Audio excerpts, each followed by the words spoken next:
Hey Dragon Knights, this is DraycosDragon. Welcome to another Thoughtful Thursdays video. Today, as you can see on the top right of the screen, I'm not alone today. I have two others join me. Would you two like to introduce yourself? Hi there, I'm Diamond Doodle, and you guys can call me Diamond or Doodle or Sophie, one of the three. Doodle is my preferred non-sure, and yeah, I'm here. I am Curry Much. Look, you can call me Curry. Hello.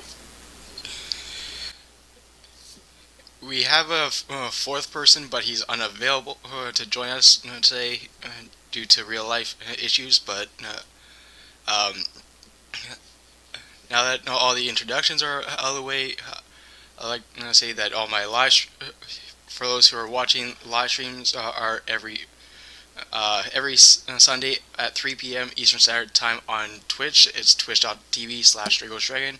You can also follow me on Twitter if you want to get updates of when I go live, when my videos go public, all that stuff. Other than that, I guess we can begin. You probably noticed from the title of this episode. This episode is all about which cartoons we feel is the best to us. So with that being said, who would like to start? Well, I think you should start. It's your channel. All right. Well, first off, we can explain what cartoons we're going for. For me, I have gone for Dragon Tales. Guru, which one did you go to? I went for Avatar: The Last Airbender, the one from Nickelodeon. I actually went for an older series called Tailspin, though I have two, and I'll talk about the second one later in this segment. All right.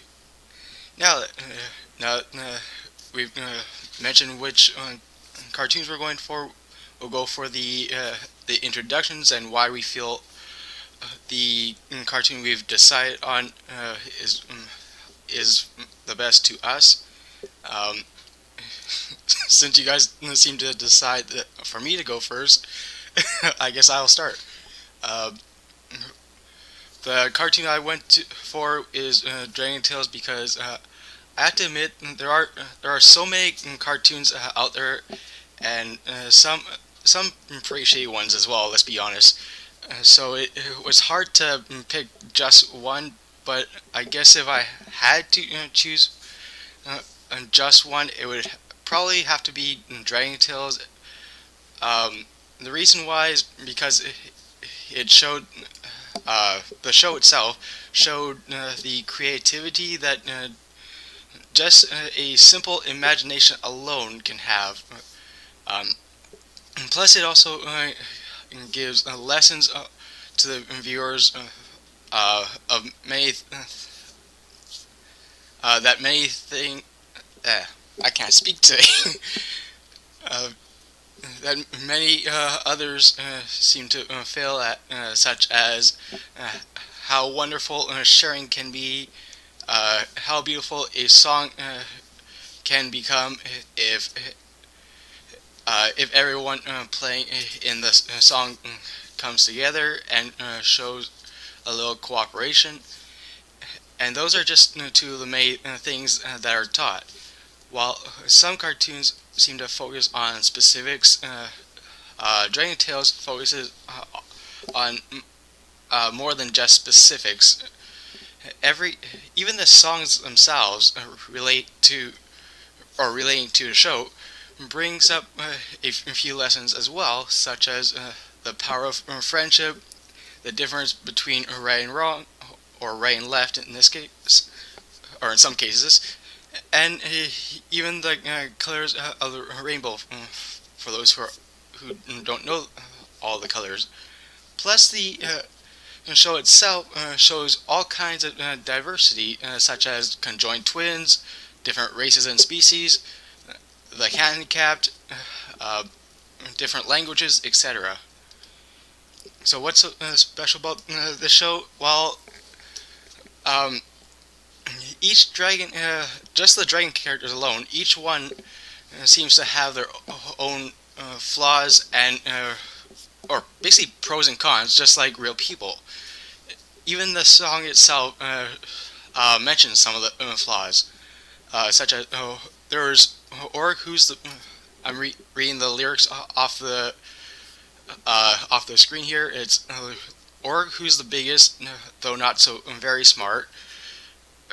Or sorry, or, not so brave at heart. Sorry, Cassie, who's shy but also very smart, and Zack and Wheezy and Tales of Fun, because you know two heads are better than one.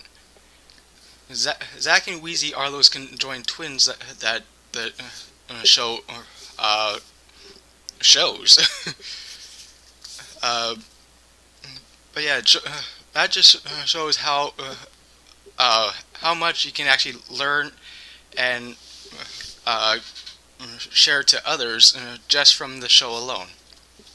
So yeah, that's basically why I've chosen Dragon Tales. Okay, who would be like to go next? I guess that's me.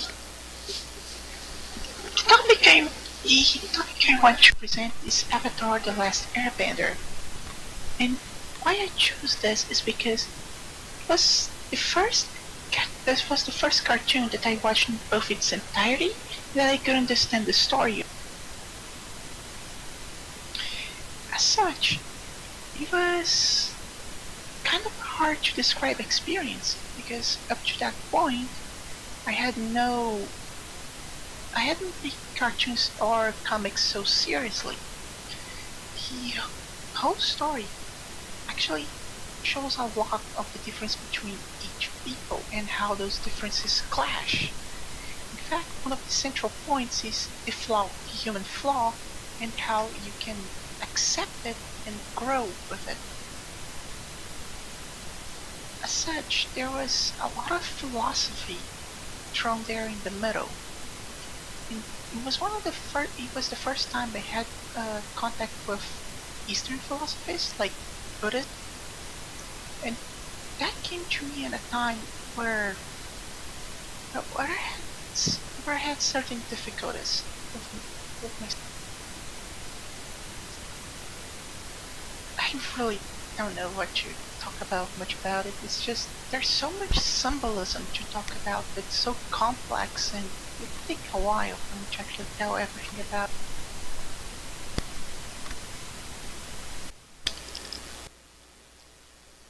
Okay, so I guess that means it's your turn, Doodle.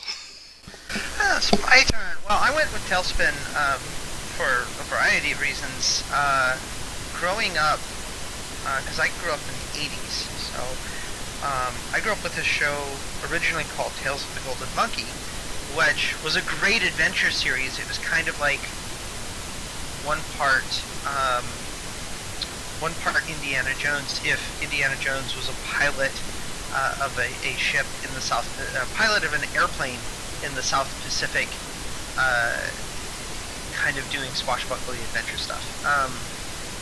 But I went with Tailspin because one of the things about that series is it captured the imagination. It created an entire world, and even the strange parts of the world fit together with itself. And it just drew me in as a series like only one other series really ever has. And the characters, they all grow, they all learn. There are life lessons in the series, but they don't kind of push it into your, they're not preachy about it. And the characters are very vivid and sometimes over the top, with just the right amount of tongue-in-cheek and the right amount of silliness to bring it all together. And I think that that's one thing that's lost in a lot of modern animation. They tend to take certain things like way seriously, rather than the nudge nudge wink wink. And I'm sure that folks older than I who grew up with Looney Tunes kind of probably think the same thing. But yeah, that's my series. It drew me into the world of animation. It actually made me excited to look forward to animation back in 1990 when it first aired. And that's my choice for a animated series that's not current, that's had a massive impact. So yeah, that would be my choice, at least for this. Honorable mention goes to My Little Pony: Friendship is Magic, because it's had a massive impact on so many lives, and actually has run for 9 seasons, which is insane for an American animated series, well, North American animated series. And that's all I got.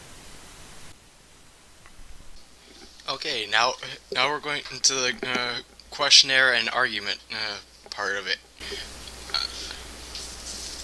Okay. Duo, would you like to start this? Questionnaire and argument part of it? I mean, when you think about it, all series have some degree of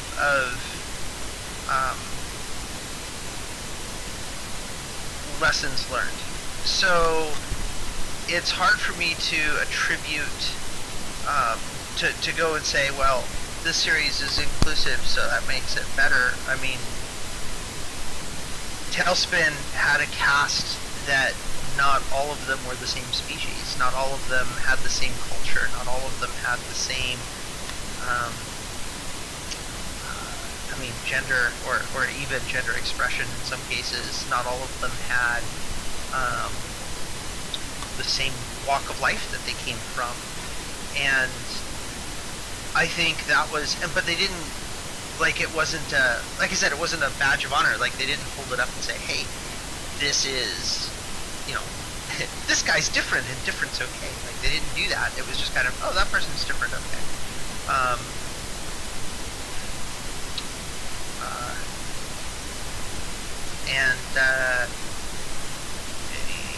It was unusual, because since then inclusiveness has become a thing that's been preached about. And I think for me, preaching it and pushing that inclusiveness so much to the forefront, so obviously to the forefront, is part of the reason why there's a backlash against it in certain circles. And I think that's, I personally feel that series that have done that kind of miss the mark. And that's one of the reasons why I like Tailspin, because it didn't push it straight to the forefront. And I like Avatar because I have seen it. And I think while it's great if you want to sit down and do a lot of deep thinking and do a lot of reading into philosophy, at a certain point an animation takes itself too seriously. And I think that there has to be some fun. There has to be, it can't just be a serious adventure. It has to have a little, humor to it, a little, and the humor has to be, almost, I don't want to say slapstick, but it has to be, like, not that wry kind of humor, especially for the younger set. I mean, what do you guys think? Like, what makes for a good series for you guys? Like, just overall, like, if you had to create a series from nothing, what would you guys? What would be a good? What would you guys look for? I'm gonna raise a counterpoint to you, since, Sure. well, my point from what I heard, it seems to use Avatar as an example of something that takes itself too seriously. And I want to point out that while you have the serious part where, if you look deep into it, the Fire Empire is not just the evil empire, but an imperialistic, racist state, you can also see that the whole story doesn't focus on that. Like, a lot of time you focus on the adventure, on this small band of friends that just going around the world trying to save it. And you have a lot of serious times during it, but you also have a lot of funny times, like the classic cactus juice joke, where if you drink it, you basically go crazy and start doing crazy stuff, like dancing in the middle of the sand.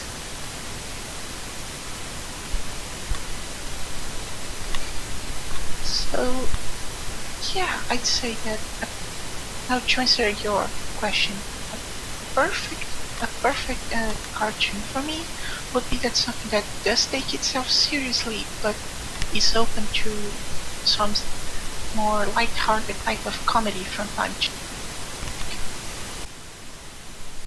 Well, if we're going to be going with seriousness, but with some humor included, then in that case, I would probably lead more towards something similar to the original Magic School Bus, for example.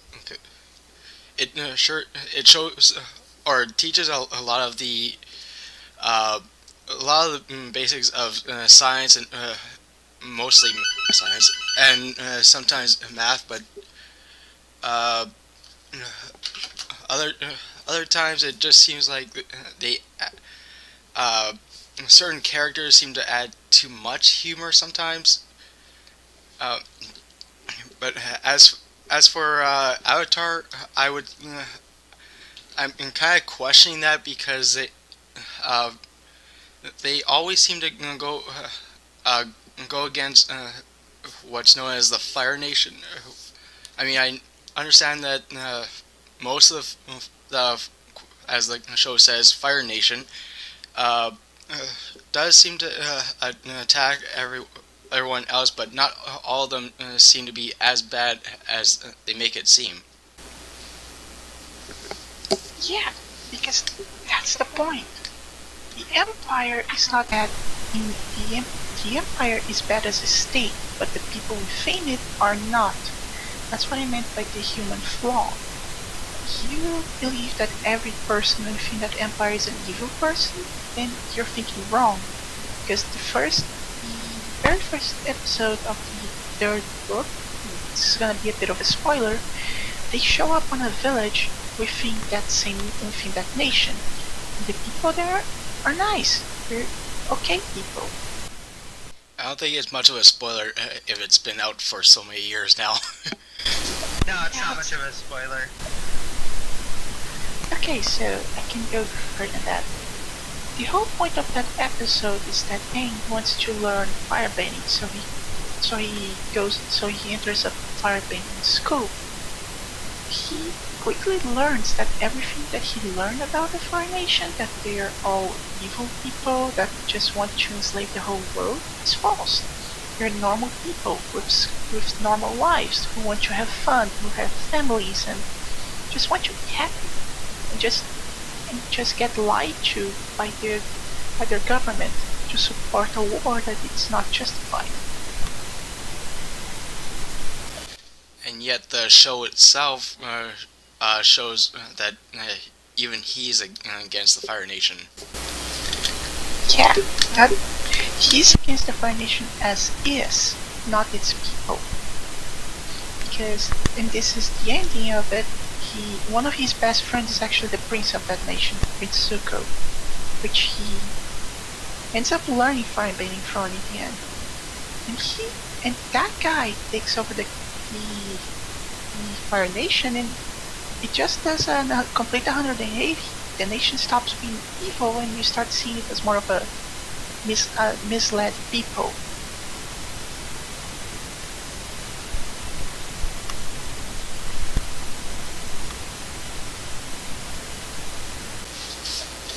Is that all that everyone has to say now? Well, I mean, I could talk at length about what makes a good series for me. well, you're the one that brought that up, so The show, like, alright, so there's kind of two classes of show for me. There's the educational show, the show that's designed to teach you. And I'm not saying that they can't be one and the same, but you have shows that like the Magic School Bus, which are primarily there to educate you. Like, that is their stated goal. They're very good at it. The only problem with shows like Cyberspace and Magic School Bus is Magic School Bus focuses mostly, almost entirely on science stuff, whereas and shows like Cyberspace seem to focus mainly on math. Well, but even I mean, there are other educational shows as well, like Reading Rainbow, Blue's Clues, all of which have some degree of animation to them. That's why I kind of like Dragon Tales. It's more general topics, not just one specific topic throughout the series. But my point is that you still have two classes. You have ones that are predominantly aimed towards education versus entertainment. And for me, a show can be both, but the balancing act is really hard. And the best shows, especially if you're talking animated shows that are aimed at like kids who are growing up, which we kind of are at this point. We're not talking about things like Bubblegum Crisis, which is an anime from the 80s, late 80s, that's like literally aimed for adults. I don't think I've heard of that one. Yeah, it's a Japanese anime that I grew up with. Another one. Sounds like it probably would have been before my time. It's well, a lot of the stuff I'm used to watching is before your time. Fair enough. Because I'm old. Just like the likes of the age. I'm starting to get there too at this point.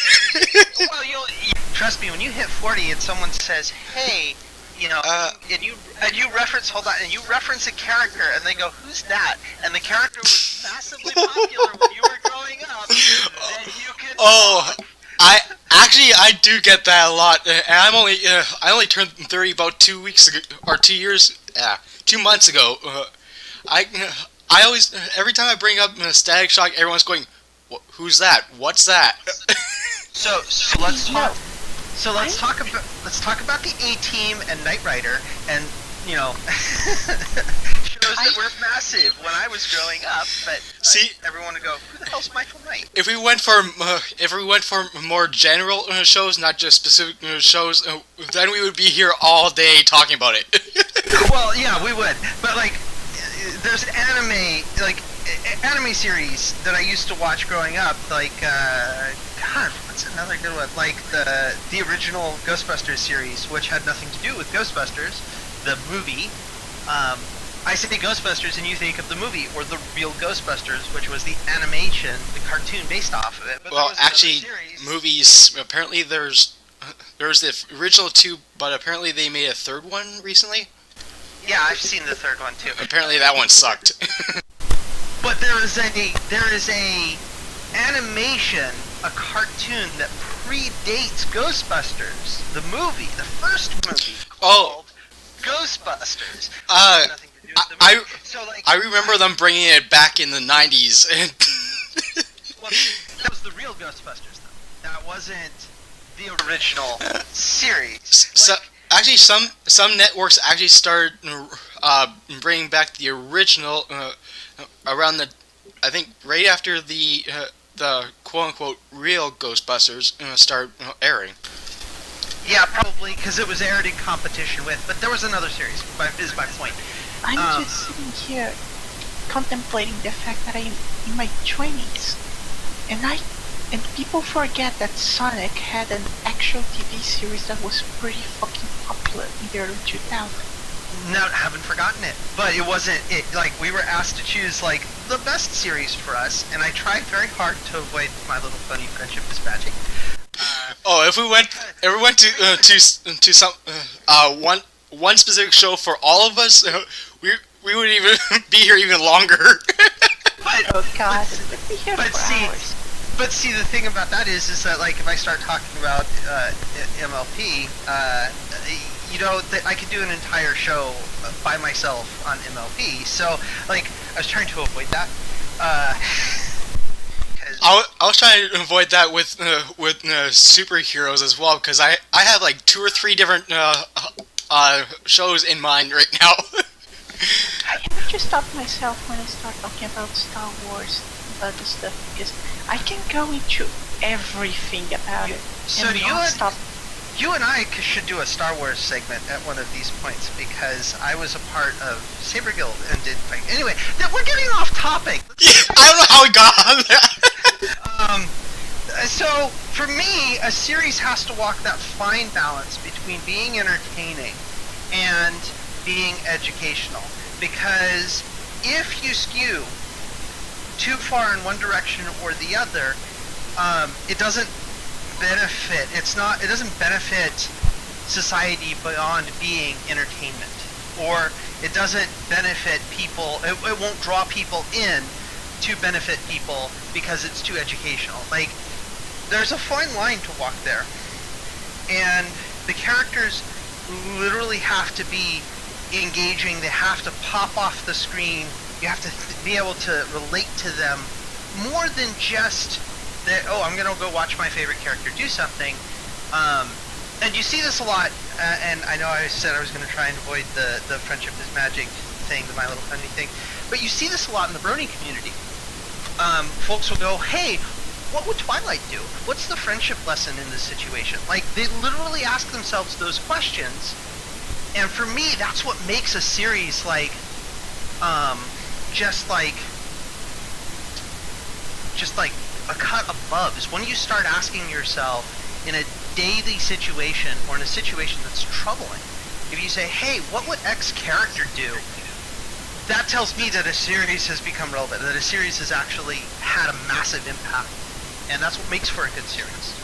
I used to do the same thing with characters from Telsman. I used to, because they were kind of heroic and they had lessons and they sometimes were incredibly selfless, but they also, they also looked after themselves, which was interesting because you don't see a lot of, you see a lot of a stowing of the selfless aspects of a character, but sometimes you got to look after yourself too. And so in my teenage years, when I was in high school in the 90s, I found myself asking questions about, like, what would these characters do? What would Baloo do? What would, what would Rebecca do? What would Kit Cloud Chaser do? What would these heroes do? Given a situation, how would they approach it? And for me, that's like a major part of what makes a good series. You're definitely too dedicated on this. Yeah. You asked me a question! True, but technically you're the one that started that topic. Yeah, but, like, now that you ask, but man, do not expect for you to get excited about it. Guys, what did I said? Because I said voice acting is shit for me. Well, I mean, Avatar, if the philosophy is the introduction to those philosophies, that's had an impact on you, right? Like, that's literally changed how you see the world on some level. That may not necessarily be the same thing as comparing and going, "Hey, what would Aang do?" Right? Like, that's you might not ask that question, but that philosophy still might color how you approach things. And so, by that standard, it's had an impact on you. Yeah. It's definitely changed how you look at things. Yeah, while you're right in that sense, the character that did most impact on was probably Uncle Iroh. It's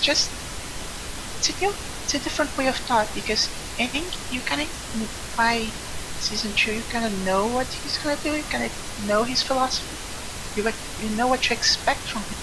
But it's on season 2 that you get introduced to the philosophy of Uncle Iroh, which is like, it's a lot more nuanced and a lot more complex, and you really don't know what him to be that way, because as far as you know, he's the cliche of old man mentor not only to the hero, but in this case the antagonist. Well, and every series needs a mentor.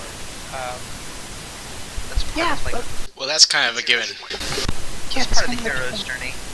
yeah, but here's the thing: he's not the mentor to the hero. He's the mentor to the antagonist up to that point, which is kind of a break from the norm, and you don't understand why at first, and then you get why.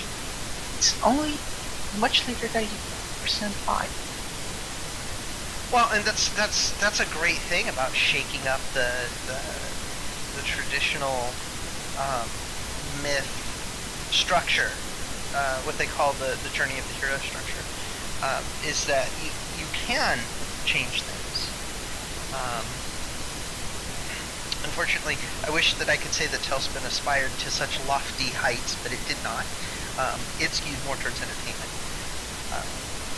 But Yeah, that, different times, different philosophies. well, of course it is. Of course it is. And all of our cartoons, like all of the things that we chose, you guys will notice, are products of when we grew up. It's the series that helped shape us, which is interesting. In and of itself, it's interesting. So, I mean, there seems to be a lot of common things. Like all of them had some impact on how we view the world. All of them had some kind of philosophy or characters that we can tie ourselves to, or that had a lesson or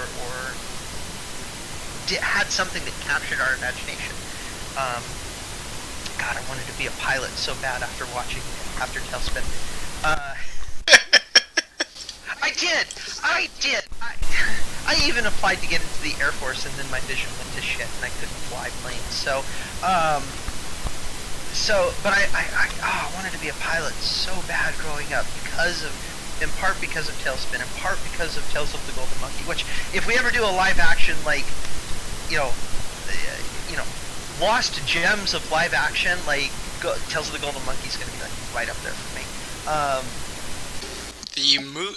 The movie I think that was associated with that was probably Travel to the Wild West or something like that.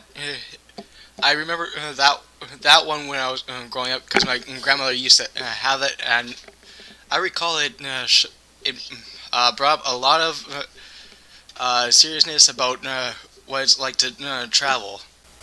Yeah. Tales of the Golden Monkey was, like I said, was an action adventure thing. If we were doing lost little hidden gems, for me, and this is something we might do a survey on later and go into more detail later, but it would be like Tales of the Golden Monkey or Serenity, or Firefly, excuse me, would be like one of my two choices. It's like series that were canceled before their time. Or Max Headroom, which was a series ahead of its time. I felt the same about Static Shock. It just ended after maybe 3 years, and I'm like, where's the rest of it? Serenity got half a season, or Firefly got half a season. Everyone was so sad. It did get a major movie release, but that was purely on the strength of the fans. But yeah, like I noticed that our series all have certain things in common, at least from our own perspectives, which is interesting to me too. Yeah, a lot.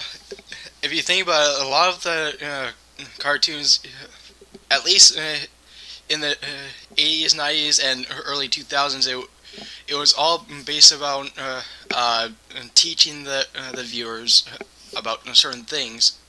Of course, having some humor included, of course, and in cases like Dragon Tales, including some imagination into the mix.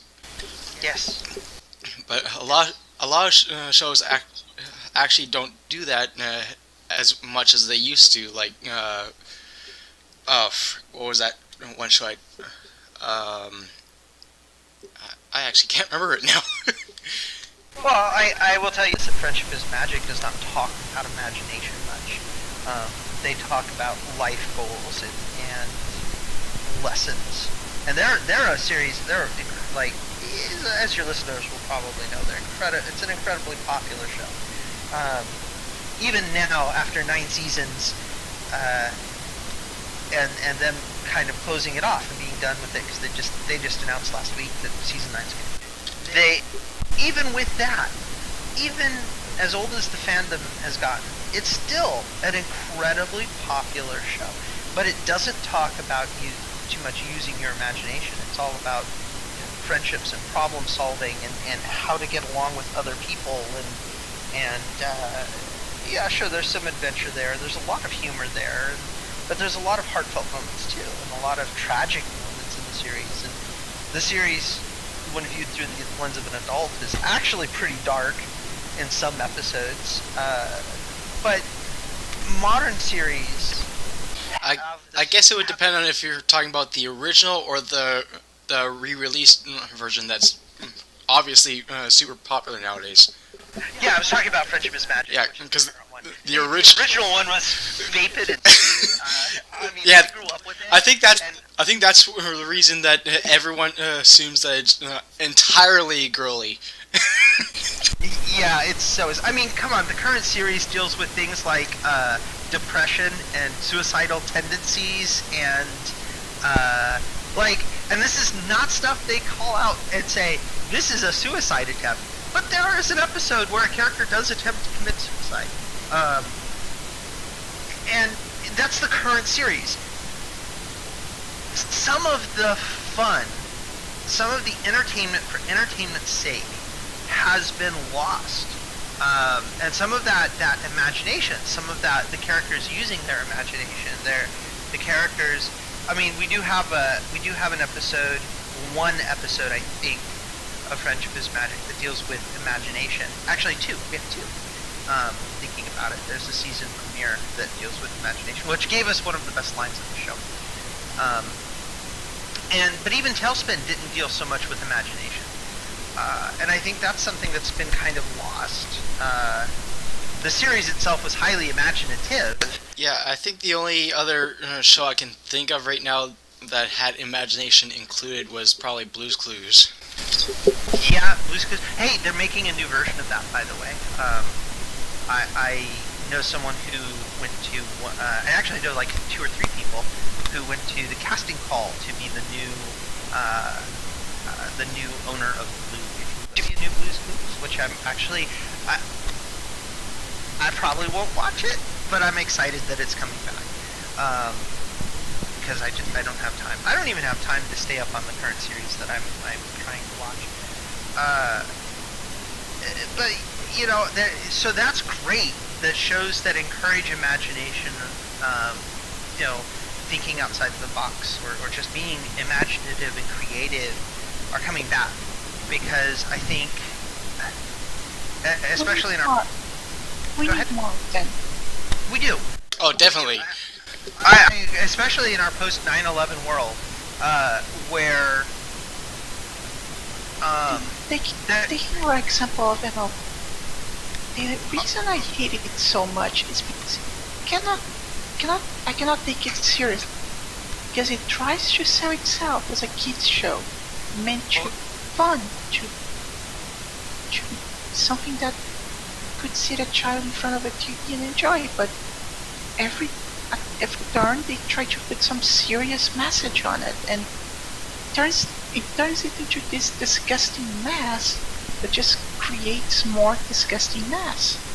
Well, I can kind of see why they do that, because some shows, depending on which ones you're talking about, are actually okay when combining childish stuff with some kind of lesson included, whereas some of them it's just pointless. Well, so I'm going to talk a little bit about show development, because I guess we're getting into that kind of. We're drifting in that direction, so I might as well just rip that Band-Aid off. Might as well. So I want to talk not so much about Tailspin, because Tailspin was conceived as a filler. It was basically, they came to the creators of the show and said, create us a show. Oh, and you have 6 months to do it. So it was created on a really wow. short Yeah, it was literally like the entire concept of the show was created on. It was a filler. It was designed to fill a gap between two other animated shows that the Disney Channel was running, and it ran for 3 seasons and is listed in the top 100 best animated series of all time. I don't think even animators such as the Odd Ones Out would spend only that such short time in order to make a 10-minute animation video. Well, South Park was famously created in a month, so True, but they had more time though.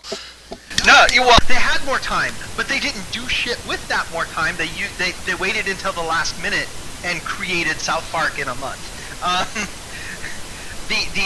The Tailspin was literally the entire concept world was all put together in about 6 months, and they started recording in 1989.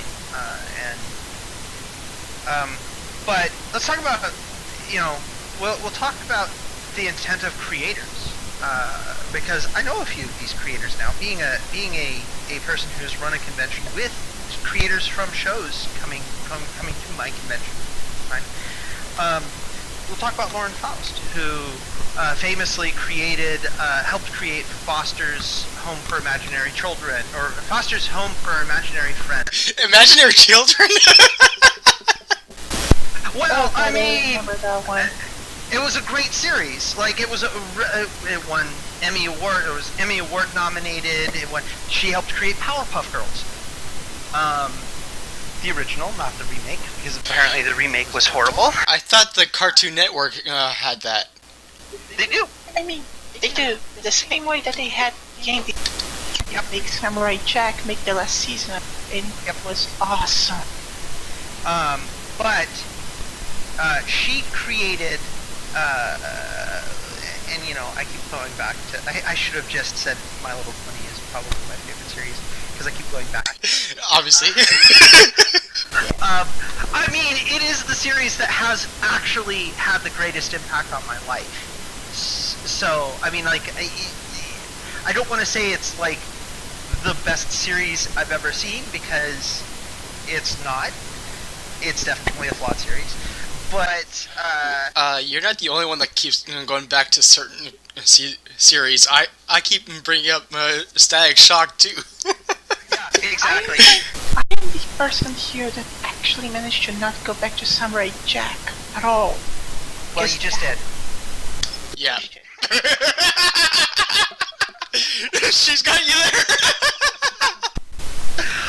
But Lauren Faust said that what she conceived of Friendship is Magic, when she wrote the story Bible and the book and the what they call the show Bible, which not a lot of shows get, by the way. Like, this is a true thing. Like, not a lot of shows get a pitch Bible or a show Bible.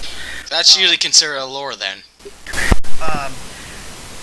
She originally envisioned it as more of an adventure series and a family show, not a show for kids.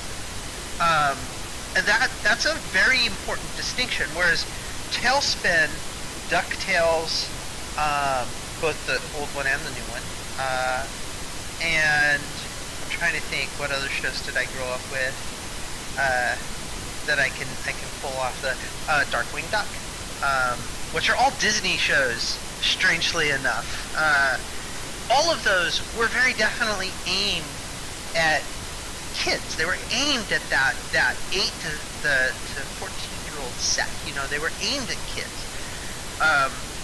Whereas Friendship is Magic was intended to be something you could sit down as a family and watch. And that's distinctly different between and I'm going to use a couple of live action series here as a reference. That's like the difference between the sci-fi series. Well, it's no longer sci-fi series; it's now Amazon. But The Expanse, which is a very adult series, a very adult science fiction adventure noirish series, and Doctor Who. For a moment there, I actually thought you were going to bring up Star Wars Clone Wars. Yeah, Star Wars Clone Wars is definitely a series more for adults too. But I'm using live action. It was actually it was it actually started off seeming like it was more for the type of kids who like fighting, but then after like a couple episodes, it just went all Or basically a war. yeah. That's all it was, just fighting. That's it. Yeah, well, it depends on which release of the Clone Wars series we're talking, because there have been three. I only know about the early to mid 2000s one. Okay, so the actual traditional animated one versus the CG one. Yeah, I think the original was, well, the one that I recall was with either Cartoon Network All of them were cartoon. or it was either I think it was Cartoon Network or it was Teletoon. I'm not sure if Teletoon's even around anymore. I might have been Teletoon, but there was one batch of Clone Wars that was shorts, 2 or 5 minute shorts that were like vignettes in the war. There was an animated, like a 2D animated series which didn't run for very long, and then there was the CG series, which was very definitely aimed more at adults than kids, like the late teens to adult segment. I'm probably thinking of the 10 to 20 minute one that you're talking about there. Yeah, the short ones. Yeah. It's kind of weird that it seemed more for kids who like fighting, yet it was showed during the Teletoon Midnight session, Yeah. which is more for adults then. Well, it was Star Wars, so I mean, you could put it anywhere and it would find an audience. Fair enough. But like, there's a difference in tone, is I guess what I'm getting at, between something like My Little Pony and Dragon Tales and Tailspin and Avatar. Sure, there's lessons that we can take from all of them, but like, the tone each one of them takes is different. And that's kind of interesting to me as well. You don't have just the strange silliness that something like Tailspin has in Avatar or Friendship is Magic. Well, Dragon Tales does have a little bit of silliness into it, but it's more the fun part of it. Well, and I specifically, I didn't mention Dragon Tales because it's been like, I think I saw 4 episodes like forever ago. Nope. Oh, Really remember it I remember almost every episode up to when they added a third child into the mix. It just kind of ruined the show. Yeah. Yeah. Well, there's episodes of every series that kind of ruin the show. We had for My Little Pony fans, we had a thing in the early years called Derpy Gate, and then later we had Derpy Gate? Derpy Gate, yeah. Which, if we want to talk about like weird happenings in fandoms, like that should totally be just a show at some point, because there's But there was this huge outcry when one of the characters fundamentally changed her position in the world. She went from being a student to being a princess, and like, that was a huge thing. That entire episode, well, it could have been done. It should have been done as a 2-parter, but that entire episode kind of changed the tone of the series, and I think. That happens with a lot of series, to be honest. Well, any series that runs for a significant amount of time, yeah. Like with Ben 10, for the first 3 to 5 seasons, it was mainly just Ben that had all of the alien powers and forms, and then I think around the 7th or 8th season, they suddenly decide to give his sister Gwen some witch magic, and then bring in a new character into the mix. Some viewers might know who it is. It's Kevin. I mean, he showed up in I think the first or second season, but he was only in maybe 1 or 2 episodes more like a like a NPC type of thing, where he's like there for maybe two or maybe three videos, and then he's gone. But around the seventh or eighth season, they brought him back as a permanent character, and what you're just making this worse on yourself. Why are you adding more to it? Well, and they did the same thing to Friendship is Magic. Like they added entire new sets of characters to follow, and I think some of that is to help revitalize the show. Like because so I'm going to talk about storytelling for a second. There's only so many stories that an individual series can tell before they run out of stories to tell. See, on that point, it actually makes sense, but at the same time, there's certain, like in Ben 10, there's one or two forms that he had that were almost never used, like Upgrade, for example. They use them maybe twice for the intro, the opening scene before the intro video starts, but that was it. They had so much else they could have done with that Upgrade character, but they never did. Instead, they got rid of it, or they changed it, or something. I don't remember what exactly. Well, and you could say that about every series. There's always an additional story or an additional thing that can be told. Look at look at Tailspin. There's entire Tailspin was a entire world created specifically for Tailspin, and there are parts of the world they visit once or twice and then never again. And you're like, hey, that's interesting. I want to know more about those people. They do the same thing in Friendship is Magic. They did the same thing in DuckTales, in not so much in Darkwing Duck, actually. They do the same thing in a lot of animated shows where there are characters that are just one and done. What's referred to as one and done, which is to say they're there for one purpose and then they're done with the character. Oh, I consider them more like fillers, really. Well, yeah, they are fillers, but they're there to serve an individual purpose. And I think it's really hard, really, really, really hard for a series, especially a series that's not, I'm trying to think of what the term it is, when they have overarching storylines. For a series where every episode isn't connected, where a monster of the week is a term that was coined by Supernatural and a prior series, where you have each episode is a self-contained adventure. It's really hard when your episodes are all self-contained to do callbacks to those individual episodes. X-Files, the early X-Files episodes, but if we talk animation, He-Man, Transformers, Beast Wars, what else did I watch growing up? Pokemon, even.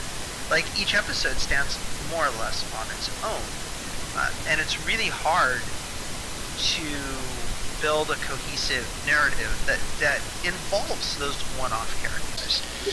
True, but then there's also the shows like Yu-Gi-Oh!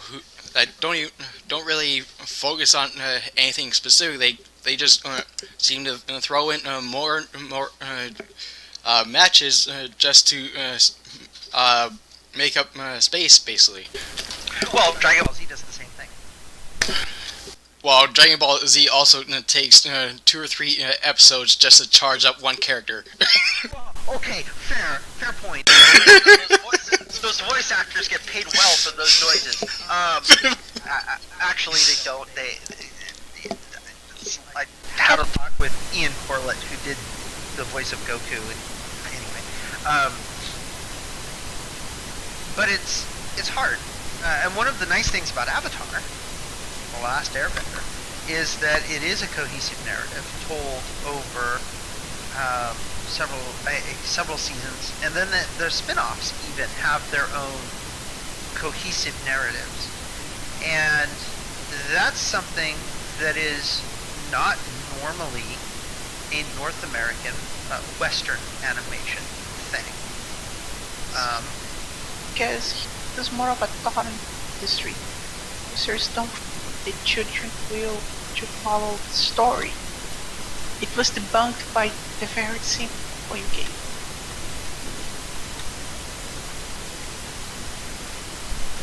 I mean, it is ultimately. One of the things I'm excited for in this next season of My Little Pony actually is that it is one, like this last season is one story. It's the they're pulling out all the stops basically.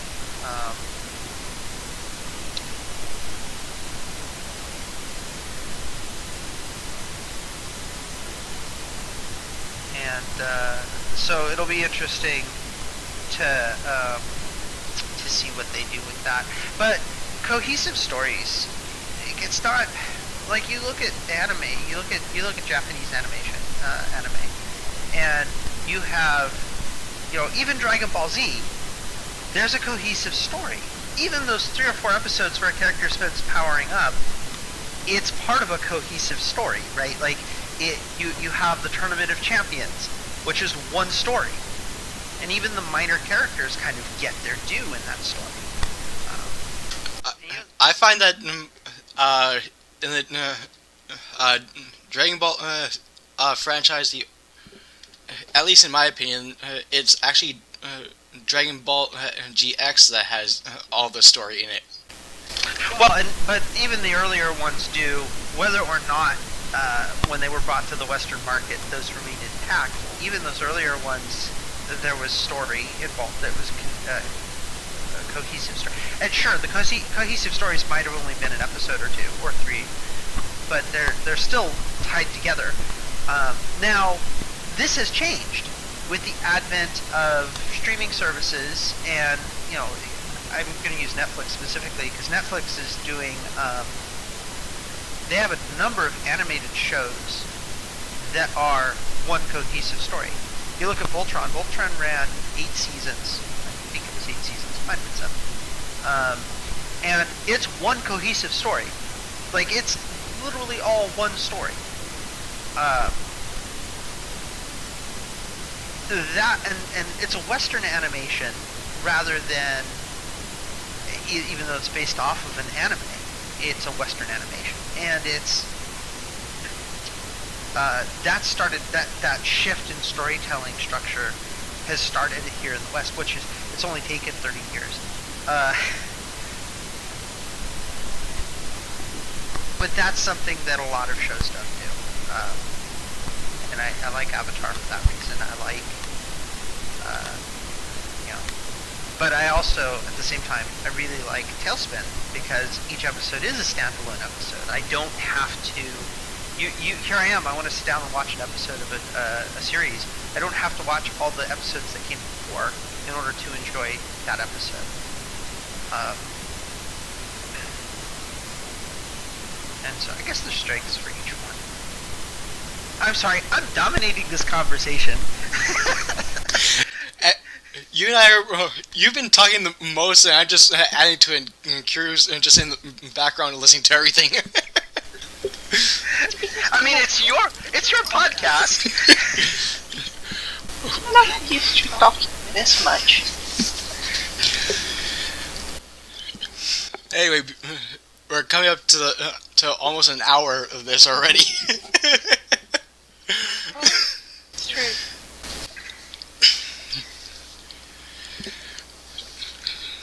So, anything you guys want to say to finish off before we get into the next segment of it? I think I'm good because if I start talking, I'm good. Well, in that case, we have for the viewers, we have a straw poll that's going to be up on Twitter, and it's going to be in the description below. But also, I think we're going to be changing this up just a little bit. We're going to have a question for the viewers for each of our topics. Doodle, what would what are our options for our next stream, our next cast? right. That's actually in the straw poll. That's actually what you guys are going to be deciding, the viewers. Is it? Or it's mostly going to be sci-fi based, so you get to choose between sci-fi books, sci-fi movies, or sci-fi TV shows. And whichever one gets most views by, I'm going to say, by March 20th at latest. Yeah, March 20th, I'm going to check the straw poll to see which one is getting the winning votes, and that's the one we'll be working on. Sounds like a plan. This one's exciting. I was okay. A video or a series that is normally about anywhere between 15 to 30 minutes per episode somehow wound up over an hour long now. Well, you get me talking about anything, and I'll just talk your ear off. So you guys gotta shut me down, because otherwise I will keep talking.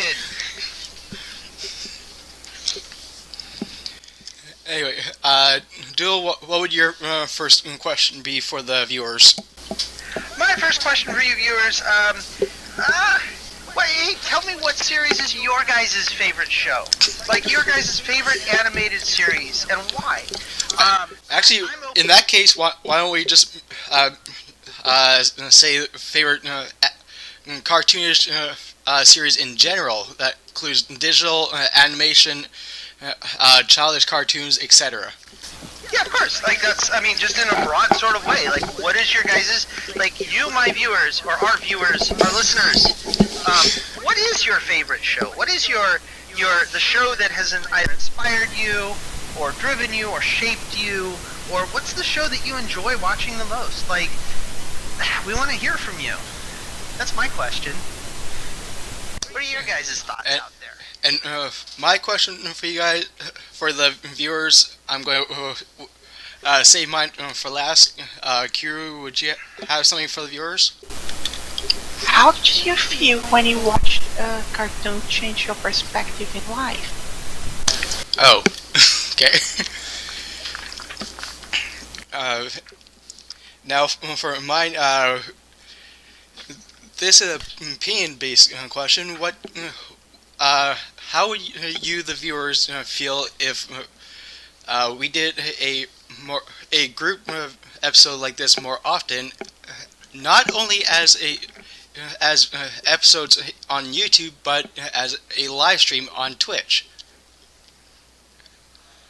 I think it'd be fun. Oh, I'm sure it would be.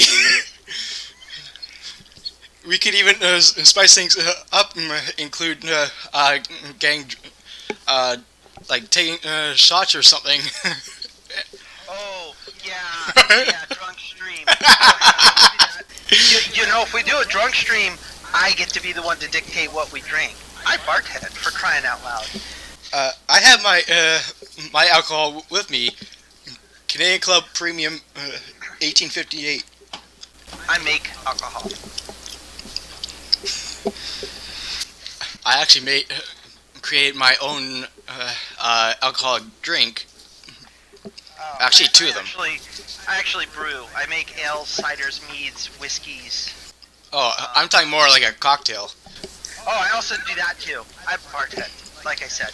I have a little black book that people have offered me hundreds of dollars to take a peek at, and I've thus far told them no. Actually, Duel, weren't you the one that I mentioned my two drinks to?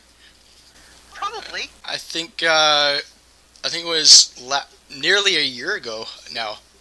Yeah, probably. I mean, like, you have to understand the moment I say, "Hey, I bartend," and they go, "Oh yeah, yeah." Oh Whatever. no, And I it start- wasn't just a bartending thing. I think it was during our friend Fiara's live stream. Yeah. Oh yeah, it would have been. Because I think one of the live streams she did was actually at your place. Yes. Yeah. She has occasionally done drunk streams from my home. No, with you in the stream. Yeah. She has occasionally done live streams from my home. I don't that remember. was one- I don't remember when that was. That would have been right around BabsCon last year because that was the last time she was here. And we did 2 drunk streams, and both of them raised $1,000. Wow. No, like her drunk streams. We're getting a little off topic for our listeners, but she really does her drunk streams. She typically makes like $600 to $800. When she has a drunk stream at my apartment and I'm bartending, it gets close to $1,300. And for the viewers, if you want to know what we're talking about,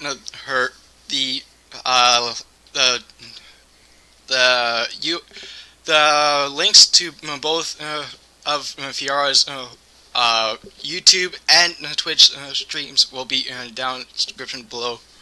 Oh yeah, please visit her. She's a lot of fun.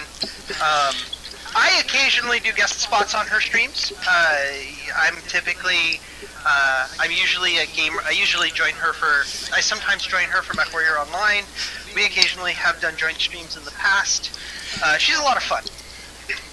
And on top of that, I'm gonna throw my 2 cents in the ring. Personally, I don't like Fiora. She has done many questionable things in the past that she tries so hard to hide, but fails. But she's a nice person overall. no, all I could say is nobody's perfect. We've all done. Yeah, I mean, nobody's perfect, but what she has done is simply unforgivable. I mean, hell, I've done questionable things in my past, and So have I. I'll be the first to admit that But we won't get into that right now. our past is not who we are at this moment. All I can say is, as my motto says, which actually each letter of my motto actually spells out the word dragon, is don't regret anything, good or negative. No, don't matter what it is, cause no sense in regretting anything because that's just what makes you you. True. In the case of Fee, understand that, like, she, even if you don't like her, she can still be a lot of fun to watch. It's true.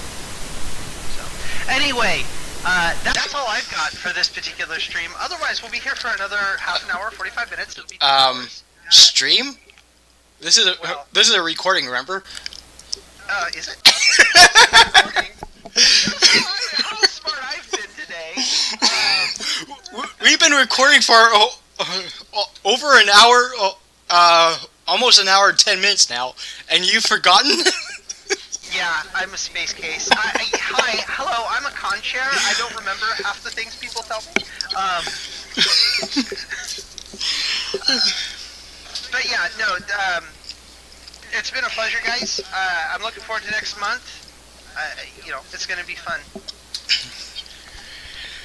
All right. Well, now for all the last minute things. As I said at the beginning of the video, you guys can check out my live streams on every Sunday at 3 p.m. Eastern Standard Time at Twitch. It's twitch.tv/DraycosDragon. And you can also follow me on Twitter at DraycosDragon. And you can also, if you like these videos and you want to see more of these, please fire up the follow. Yeah. I'm so used to Twitches now. I can't get out of that. One word at a time. One word at a time. Fire up the subscribe button if you like these episodes and you want to see more. Fire up the like button if you like this episode, and post your answers to our 3 questions in the comment section below, and you can also check the straw poll, which would be posted both on Twitter and in the description below as well. Um, I guess that's pretty much it. Anyone have anything to say before we close out? No, well, I'm gonna paraphrase. I'm gonna paraphrase one of my favorite streamers at the moment. Be well, be good, be well and good. That's from Mad Bill Gaming. Interesting. Yeah, he's an interesting fella. And- Anyway, that's all I got. And you, Kerr? No, I got nothing to say. Well then, in that case, like, share, subscribe, and I guess we will see you Dragons in another video. See ya. Peace out.